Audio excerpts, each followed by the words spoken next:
What is up, YouTube knife community? Back again. Today, guys, I'm going to go over a whole big pile of edge retention results with you guys. Some of them are very recent, and some of them I've done in the past that I haven't posted yet. So, what prompted me to do this video was my good buddy Gerald from Outpost 76 just posted a video yesterday. Uh, Going over his thoughts and feelings about D2 and Chinese production D2. Let's clarify that. So I think that a lot of us in the community have this vision of what we think D2 is. I'm sure that some of us have had good experiences with it, and some of us definitely use our knives a whole lot different. I mean, some people cut open a candy wrapper twice a day. Some people carve an apple, whatever. I mean, everybody's got different use scenarios that they put their knives through. So I just want to put my results out there in one video, kind of like Gerald did. Uh, if you haven't checked out Gerald's video, go check it out. You can pause this video, go check his out, and then come check mine out, because Gerald has always helped me out, and we always compare results and whatnot. So Gerald is a key component to the testing that I do. I try to run my test as close to his and Super Steel Steve's as I can, just so we all are on the same playing field, and most of the time our results are in line with one another's. So we're going to go over this whole list of edge retention results right here, and I'm calling this the budget knife steel blowout. So we'll start out with a knife that I don't have with me right now, and I don't know. I've had several of these, and I've tested a few of them. This is just one that I had on record. So the Spyderco Tenacious in 8CR 13 MOV. I got 51 fine edge and 83 working edge, and that's with cardboard. Uh, and then Ganzo 440C right here. I just finished this test up. Actually, there's several of these that I just finished up so I could put this video out. So Ganzo 440C, there's some speculation that this may not actually be 440C. Then there's a good chance that it is 8CR 13 MOV. But I'm going by what's on the blade. Ganzo 440C, 76 fine and 92 working edge. Okay, then I've tested this little guy here in the past. This is a Boker, and it's a Curtis collaboration. It's been a while since I tested it, but I have the results right here, and it did 74 fine and 88 working edge. Okay, then I tested a 440C Essie Azula, and it did 88 feet fine and 96 feet working edge. Then I tested a Buck in 440C, and it did 66 fine and 79 working edge. And then we'll move on to the D2. So just like G said, the D2 in my eyes isn't a very good production steel. Some companies do it halfway decent. Some companies are up and down with it, and other companies just flat out don't know how to do it. But it's what everybody in the community is asking for on these budget knives. Everybody is screaming D2, and it's not performing. So a steel wheel D2 cut jack, 71 fine and 88 working. Steel wheel D2 intrigue, 62 fine, 95 working edge. And now I just tested this guy, Civivi shredder in D2, 86 fine or 89 fine edge and 106 working edge. And then I had a Essie Zancudo in D2, and I had it HRC tested, and it was 59.3, and it did 101 feet fine and 126 feet working edge. So out of all the D2 that I've ever tested, the Essie Zancudo was the best at 101 fine and 126 feet working edge. All right, now we'll move on to OS 8. I had a cold steel tough light in OS 8 that I tested, and it did 115 feet fine and 166 feet working edge. And then a Ontario in OS 8 D2, or shoot, Rat 1 in OS 8, 123 feet fine and 181 feet working edge.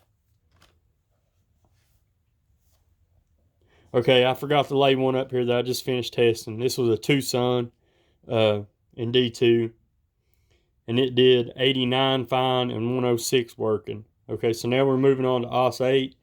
Like I said, the OS 8 Rat was 115 fine and 166 working. And then cold steel and OS 10A, and it was this big monster, the Voyager XL. Tested this just a couple weeks back, and it Rockwelled at 58.4, and it did 116 fine and 131 working. All right, now we'll move on to 154 CM. I tested a Ontario Blackbird in 154 CM and got 111 feet fine and 148 feet working edge. And then CPM 154 Manly Patriot. That's a Manly Patriot. 139 fine and 189 working edge. Okay, then a Manly in 12C27, and this is not the knife I tested. This is just filling in. The knife I tested actually belongs to Gerald. I had it in on loan, and it Rockwelled at 55.6, and I got 133 feet fine and 189 feet working edge. And then here's one I just wrapped up, and this is on loan from my good buddy Justin over at OCD for EDC. Tucson 12C27. I got 145 fine and 217 feet working edge. All right, now we'll move on to this rake knife in 14C28N. This is the P801. Excellent user knife, good everyday carry knife, lightweight. I mean, it's just an awesome knife. So 14C28N, I got 126 feet fine and 194 working. Now we'll move on to a couple that I just recently finished up the last couple days, and these weren't in order in how well they did on results. I kind of added this section into this list. So here's some 9CR 18 MOV from Civivi. The Backlash did 65 feet fine and 118 feet working edge. And here's the Praxis. Just finished it up. And it did 53 feet fine and 101 feet working edge.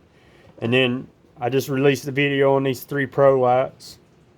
So that's still fresh. So the 3 Pro lights in 4116, I got 86 feet fine, 112 feet working edge, 106 feet fine, 142 feet working edge, and 120 feet fine and 146 feet working edge. Okay, now I'm going to bring this up here. Here is all the D2 results that I've got listed here. The best D2 on here is 126 feet, right?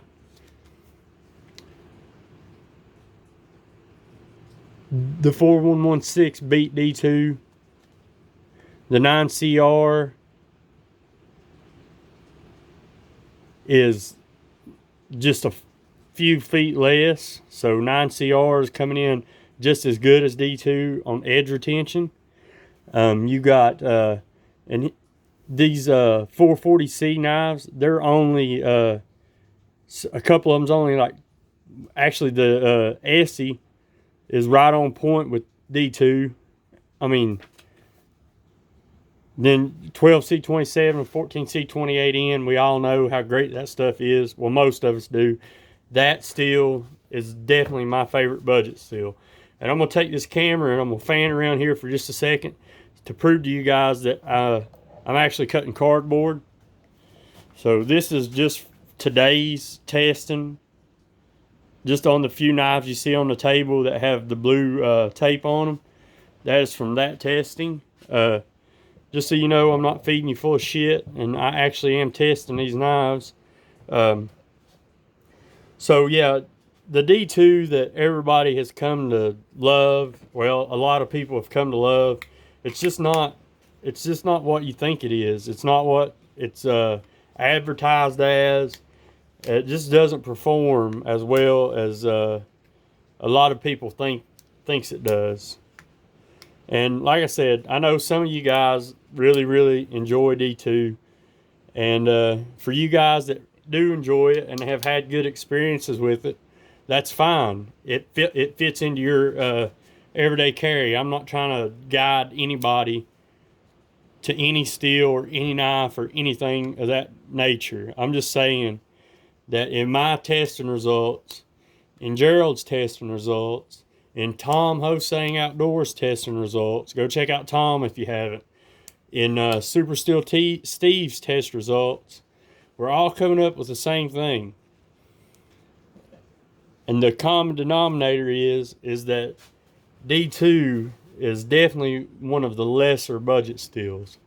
It's not the greatest like a lot of these companies and a lot of the community is making it out to be.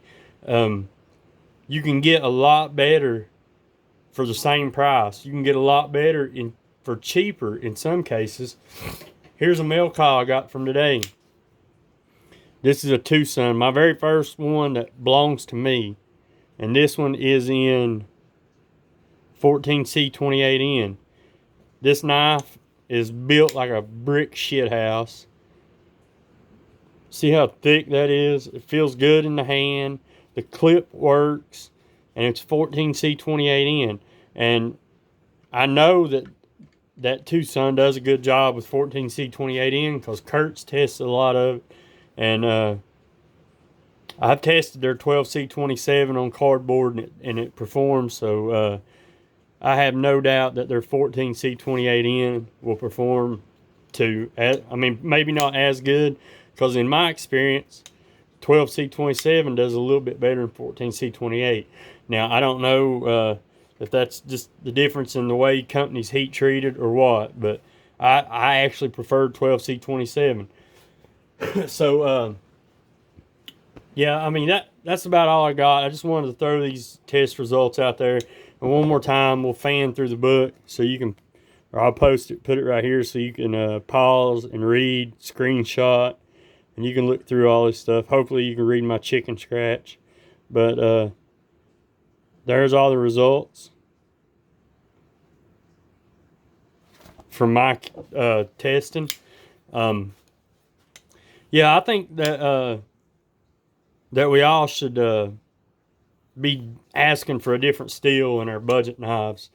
I just don't see the need for D2. Just like Gerald said in his video, it's not meant to be in a production setting. Companies just can't keep up with it. They try to do these large batches, and they're just screwing it up. That's bottom line. They're screwing it up. So I think we'd be a lot better off, even with this 9CR, if companies would use it a lot and get real good at the heat treat. I could see it outperforming 90% of the D2. Now, I haven't done any toughness test on the 9CR yet. I have done toughness tests on D2, and it does chip and it does roll. People say that that they've never had any trouble with D2 chipping and rolling. I have a lot. And in my mind, the Sandviks are so much easier to strop damage out, and it's a whole lot easier to sharpen. D2 is one of the very few steels that I don't enjoy sharpening. Now, it comes up wicked sharp. You can get a good edge on it and all that good stuff. But the Sandviks are so much easier to deal with. Even this 9CR from Civivi, it sharpens like a dream. It strops like a dream. And I haven't had any trouble out of either of those. So my opinion is let's move on from D2. Let's go to 14C28N, 12C27, 9CR. Shit, let's talk about 4116. Those test results there blew my mind. I had one guy comment about he had one that was gummy and performed like crap, but you're going to have that with all knives and all steels in a production. Getting production knives like that, especially budget production knives, you're going to have one or two here and there that's not treated the same as the others. It don't matter if it's 4116, 12C27, 14C28N, D2, CPM 154, whatever it is. You're going to have an outlier here and there that just doesn't perform the way it should. So I just think it would be fewer and far between with these other steels over D2. So anyways, guys, that's all I've got for today. I'm sure I'll get bashed in the comments on this. Don't care. It's my opinion. It's in my test results. It's actual fact, not just opinion. So go ahead, light it up. Let me know what you think. Thanks for watching. Thanks for subscribing. Hit that like button and leave me a comment, because I enjoy the feedback and I love talking to you guys. So until the next one, peace. Thank you.